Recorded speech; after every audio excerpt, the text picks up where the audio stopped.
अच्छा जी, अभी जो है हमने इसका लॉजिक सर्किट और इसका लॉजिक सिंबल बनाया है। नेक्स्ट जो है वो हमने इसका ट्रूथ टेबल, और ट्रूथ टेबल से जो है वो हम कैसे वैल्यूज़ आइडेंटिफाई करते हैं, या ट्रूथ टेबल में कैसे इसकी आउटपुट निकालते हैं, या नेक्स्ट स्टेट जो है वो हम कैसे फाइंड करते हैं, वो जो है हमने स्टडी करना है।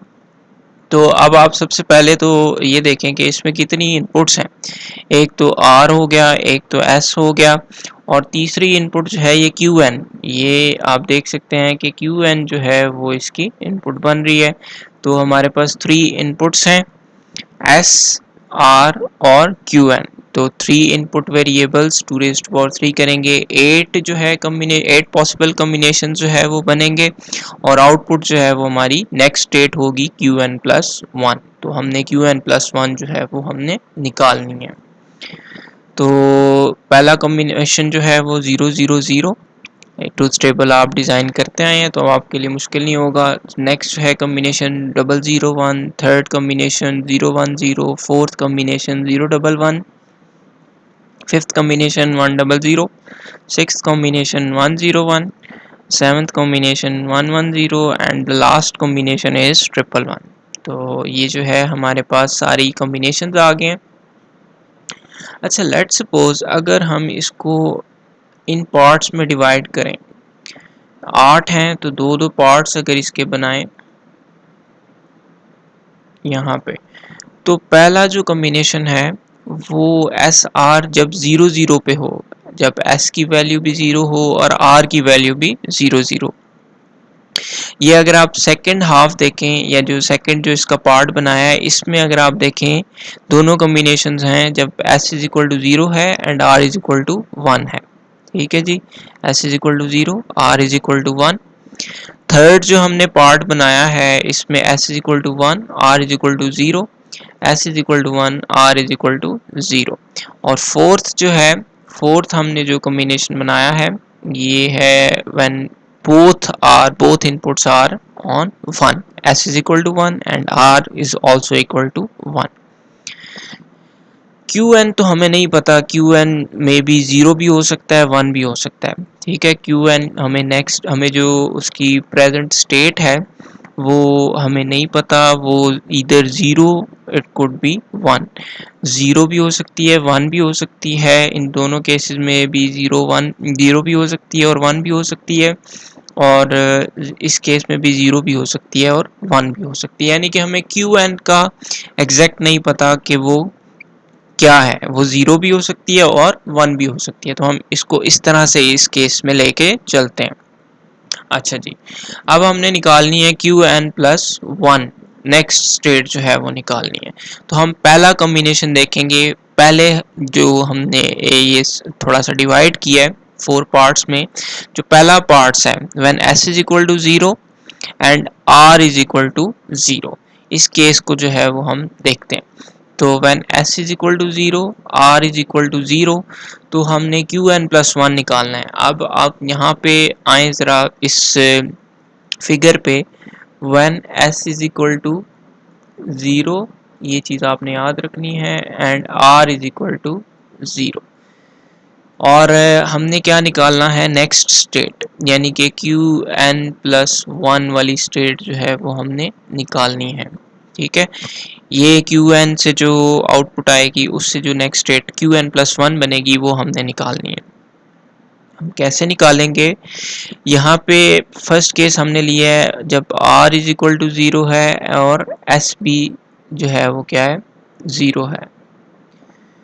तो QN+1 पे जो आउटपुट आ रही है वो क्या आ रही है, कौन कौन सी इसके पास जो है, यहाँ से आपकी जो है ये नेक्स्ट बनेगी ना, तो इसके पास कौन सी इनपुट आ रही है, एक तो 0 आ रही है, 0 प्लस दूसरी कौन सी आ रही है, ये इसमें अगर आप देखें तो यहाँ पे ये कौन सी इनपुट है, ये हमारी QN बार से जो है ये इनपुट आ रही है। तो 0 plus QN bar whole bar, क्यों, क्योंकि ये नॉर गेट है। तो नॉर गेट में क्या होता है के दरमियान में प्लस का साइन आता है और इसके ऊपर होल बार यूज होता है। नॉर गेट अगर आपको याद हो तो ये जो है हमने पढ़ा था सिंबल इसका जब, तो इसमें आपको बताया था कि मैंने नॉर गेट और पहले हम रिप्रेजेंट करेंगे, और हम रिप्रेजेंट करते हैं प्लस से, और उसके अगर ऊपर हम नॉर गेट या नॉट गेट लगा देंगे तो ये नॉर गेट बन जाएगा। तो इसको अगर हम सॉल्व करें तो बार के नीचे जो पहली टर्म है इसको अगर हम सॉल्व करें तो 0 प्लस क्यू एन बार, 0 प्लस, अगर क्यू एन की वैल्यू हमें नहीं पता, वो 0 भी हो सकती है 1 भी हो सकती है। तो अगर आप देखें 0 प्लस क्यू एन की जगह अगर 0 हो तो 0 प्लस 0, आंसर जो है वो क्या आएगा, 0 आएगा। अगर क्यू एन की जगह 1 हो तो 0 प्लस 1, आंसर जो है वो 1 आएगा। तो कोई भी वैल्यू हो क्यू एन की, हमारे पास आंसर जो है वो क्यू एन बार ही आएगा। ठीक है जी, इससे हम ये जो है वो डिडक्ट कर सकते हैं, क्योंकि क्यू एन हमें वैल्यू नहीं पता। ये मैं आपको बार बार बता रहा हूँ, क्यू एन जो है वो 0 भी हो सकता है 1 भी हो सकता है, लेकिन अगर ये 0 हो तो 0 प्लस 0, आंसर 0, फिर भी क्यू एन आएगा। अगर क्यू एन की वैल्यू 1 हो तो 0 प्लस 1 इज इक्वल टू 1, फिर भी क्यू एन ही आएगा। Whatever the value of Q N, हमारे पास 0 में उसको ऐड करेंगे तो हमारे पास क्यू एन बार ही आएगा। ठीक है जी, तो क्यू एन बार, उसके ऊपर होल बार भी है, तो डबल बार जो है वो आपके कट जाते हैं, ये बार और बार कैंसिल हो जाते हैं, हमारे पास सिर्फ जो वैल्यू रह जाएगी वो क्या रह जाएगी, क्यू एन। तो क्यू एन प्लस 1 की value when S is equal to 0, R is equal to 0, इसकी वैल्यू जो है वही बनेगी जो इसकी प्रेजेंट स्टेट है। प्रेजेंट स्टेट ही इसकी जो है वो नेक्स्ट स्टेट होगी, या प्रेजेंट स्टेट ही जो है वो इसकी नेक्स्ट जो है वो आउटपुट होगी। तो हमने ये अखज़ कर लिया या हमने डिडक्ट कर लिया कि जब s इज इक्वल टू 0 है, r इज इक्वल टू 0 है, तो हमारे पास जो नेक्स्ट स्टेट आई है क्यू एन प्लस 1, वो हमारे पास क्यू एन ही है। और यहाँ पे हम अब अपना ट्रुथ टेबल भी जो है वो सेट करेंगे या उसको भी अपडेट करेंगे। तो इन दोनों कॉम्बिनेशन से s इज इक्वल टू 0 जो हमने फर्स्ट जो है डिवाइड किया था, when s is equal to 0, r is equal to 0, हमारे पास जो है क्यू एन जो हमारे पास इनपुट है वही इसकी नेक्स्ट स्टेट है। तो क्यू एन जो है वो 0 1 है, तो इस केस में हम इसकी जो है आउटपुट क्या लिखेंगे, नेक्स्ट स्टेट 0 1, जो क्यू एन के पास आ रहा है वही इसकी नेक्स्ट स्टेट बन जाएगी 0 1। तो इस तरह से जो है हमने अब ये ट्रुथ टेबल जो है वो सारे का सारा फिल करना है। अब आप देख सकते हैं नेक्स्ट कॉम्बिनेशन जो है वो क्या है। एक कॉम्बिनेशन हमने ये वाला तो कर लिया है, नेक्स्ट कॉम्बिनेशन है when s is equal to 0, r is equal to 1। इसको आप देखते हैं जी, when s is equal to 0, r is equal to 1। तो when s is equal to 0, r is equal to 1, ठीक है जी। तो हमारे पास Q N plus 1 next state क्या बनेगी, ये हम निकालते हैं उसी तरीके से। अब r जो है वो पहले क्या है, 1 है, तो 1 प्लस नॉर गेट है, नॉर गेट में प्लस आएगा और ऊपर होल बार आएगी, और इसकी दूसरी इनपुट क्या है, क्यू एन बार। तो क्यू एन बार और होल बार। अच्छा जी, अब अगर हम देखें तो 1 प्लस एनीथिंग, अगर क्यू एन की वैल्यू 0 हो तो 1 प्लस 0 फिर भी जो है आंसर 1 आता है। ठीक है जी, अगर क्यू एन की वैल्यू 1 हो, क्योंकि हमें क्यू एन की वैल्यू नहीं पता, अगर क्यू एन की वैल्यू 1 हो तो 1 प्लस 1 फिर भी इसका आंसर 1 आता है। तो whatever the value of Q N is 1 plus anything, answer would be 1, और उसके ऊपर होल बार भी है, 1 होल बार रह जाएगा, और 1 का कॉम्प्लीमेंट करें तो आंसर 0।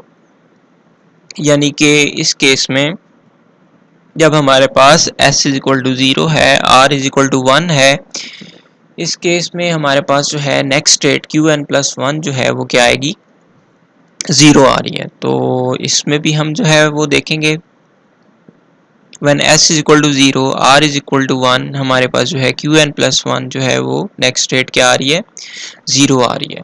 तो हमने अपने ट्रुथ टेबल को भी फिल करना है, तो इन दोनों में जो है वो 0 0, इन दोनों कॉम्बिनेशंस के लिए जो हमने ये पार्ट बनाया था 0 1, मैंने s equal to 0, r equal to 1, इन दोनों में जो है वो क्या आएगा, 0 0 आएगा। ठीक है जी, नेक्स्ट जो है जो हमारे पास थर्ड पोर्शन है, when s is equal to 1 r is equal to 0। इस कॉम्बिनेशन में देखते हैं कि हमारे पास क्या स्टेट आती है जी। व्हेन कौन सा कॉम्बिनेशन है, when s is equal to 1 r is equal to 0, s is equal to 1 r is equal to 0। तो हम देखते हैं कि हमारे पास इस केस में जो है वो क्या आएगा। तो Qn+1 अगर हम फाइंड आउट करना चाहें, नेक्स्ट स्टेट जो है वो क्या आएगी, R जो है वो हमारे पास है 0 प्लस इसकी दूसरी इनपुट क्या है जी, Qn bar, 0 plus Qn bar whole bar. तो इसका आंसर जो है 0 प्लस Qn बार, ये अभी हमने फर्स्ट केस में जो है हमने देखा है कि Qn डबल बार आएगा, ठीक है जी, और डबल बार जो है वो कैंसिल होके सिर्फ Qn आ जाएगा। अब हमने जो है इसकी नॉर्मल पोर्ट जो Qn+1 है, नेक्स्ट स्टेट, यहाँ से जो हमारी नेक्स्ट स्टेट आ रही है ये सेम आ रही है जो हमारे पास पहले वाली आई थी, इसमें कोई वैल्यू नहीं आ रही। अब हम इसको यहाँ से Qn+1 बार की स्टेट भी चेक करेंगे और यहाँ से इसकी वैल्यू को डिराइव करने की कोशिश करेंगे, क्योंकि हमारे पास Qn जो है वो पहले भी एक वैल्यू जो है वो फर्स्ट केस में आ चुकी है। तो Qn+1 बार नेक्स्ट स्टेट जो है वो फाइंड करेंगे, तो इसकी दो इनपुट्स जो हैं वो क्या बन रही हैं, एक तो s है, s की वैल्यू 1 है, प्लस दूसरी जो इसकी इनपुट बन रही है वो यहाँ से आ रही है Qn, तो 1 प्लस Qn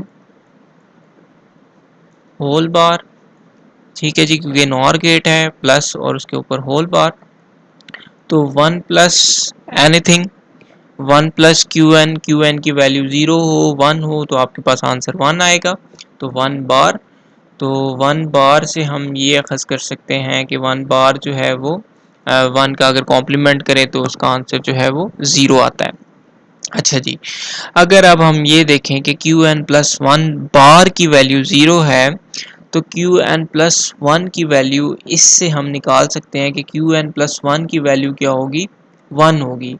ऑब्वियसली किसी नॉर्मल पोर्ट की वैल्यू अगर 0 है, मतलब अगर बार की वैल्यू जो है वो 0 है, तो नॉर्मल पोर्ट की वैल्यू इसका इन्वर्स ही होगा, ठीक है। तो इससे हमने डिराइव कर लिया दोनों की वैल्यूज से, जो दोनों की वैल्यूज निकाल के हमने ये डिराइव कर लिया है कि अगर Qn+1 बार की फुल वैल्यू आ रही है 0, तो इसका जो रिवर्स है वो इस नॉर्मल पोर्ट पे आएगा, यानी कि Qn+1 में 1 आएगा, ठीक है जी। तो हम इस केस में हमने Qn+1 जो नेक्स्ट स्टेट आई है हमारी वो 1 आएगी, और वो 1 हमने कहाँ से डिराइव किया है, इस वैल्यू से, इस जो कॉम्प्लीमेंट पोर्ट है जो Qn बार है वहाँ से हमने वैल्यू को डिराइव किया, और इसके रेफरेंस से हम ये डिराइव कर सकते हैं कि अगर Qn+1 बार की वैल्यू 0 है तो ऑब्वियसली इसका रिवर्स जो है वो Qn+1 की वैल्यू होगी, और 0 का रिवर्स जो है वो 1 होता है।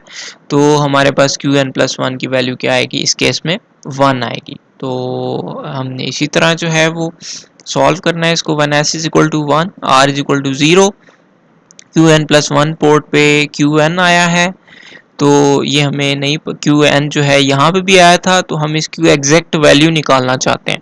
तो हम इसके कॉम्प्लीमेंट पोर्ट को भी देखेंगे Qn+1 बार से, Qn+1 बार से जो है वो हमारे पास 1 बार का कॉम्प्लीमेंट लेने से 0 आता है, और अगर इसकी वैल्यू 0 है तो ऑब्वियसली इसकी वैल्यू जो है इसका रिवर्स होगा, तो इसकी वैल्यू जो है वो Qn की वैल्यू 1 होगी। तो हमने Qn+1 जो कॉम्प्लीमेंट पोर्ट है उसके रेफरेंस से हमने इसकी वैल्यू Qn+1 की वैल्यू निकाली है, और वो क्या आई है जी, 1 आई है। तो इस कॉम्बिनेशन के लिए when s is equal to 1 r is equal to 0, इस केस में जो है वो हमारे पास आउटपुट जो नेक्स्ट स्टेट आई है वो 1 आएगी। तो इस तरह से जो है हमें, अगर हम नेगेटिव या कॉम्प्लीमेंट पोर्ट की तरफ भी जाना चाहते हैं तो उससे भी हम वैल्यूज निकाल के किसी दूसरे की वैल्यू को डिराइव कर सकते हैं।